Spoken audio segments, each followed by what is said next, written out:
naman? Ba't ka ba nagtatanong ng ganyan?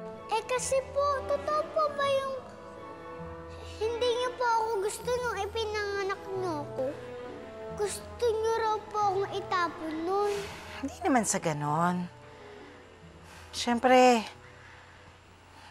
natakot din ako nung una. Pero tinanggap naman kita kaagad. Anak, mahal kita. Mahal na mahal kita. Risa, punta muna akong simbahan. Gagabihin ako ngayon. Maraming panobena. Ikaw na muna dyan, ha? Diyan ka lang. Kausapin ko lang lola mo.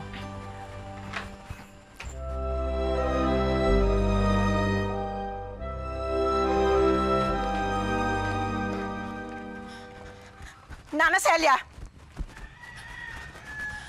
Anong pinagsasabi niyo kay Ina? Ano? Paano niya nalaman na hindi ko siya matanggap nung araw? Aba, ewan ko. Baka sinabi sa kanya ng mga kamag-anak niyang duwende. Ayoko sana mawala na respeto sa inyo, Nana Celia. Pero matagal na rin ako nagtitimpi. Bakit, Marisa? Totoo naman ah. Di ba nung araw, gusto mong itakwil yung anak mong sinumpa ng duwende? Gusto mo ipaalala ko sa'yo?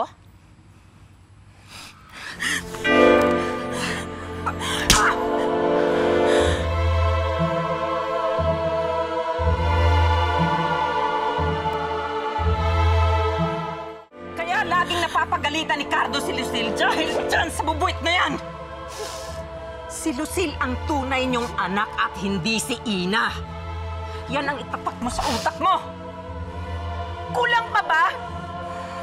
Kulang pa ba, Nana Celia? Kulang pa ba yung pagmamahal na binibigay ko kay Lucille? Hindi ko na nga naiisip na hindi ko siya totoong anak. Laging siya yung iniintindi ko. Hindi ko nga siya mapagalitan. Kulang pa! Ano pa bang kailangan niyo sa akin? Ano pa bang gusto niyo sa akin? Basta! Ayokong nasasaktan at napapagalitan ang apo ko!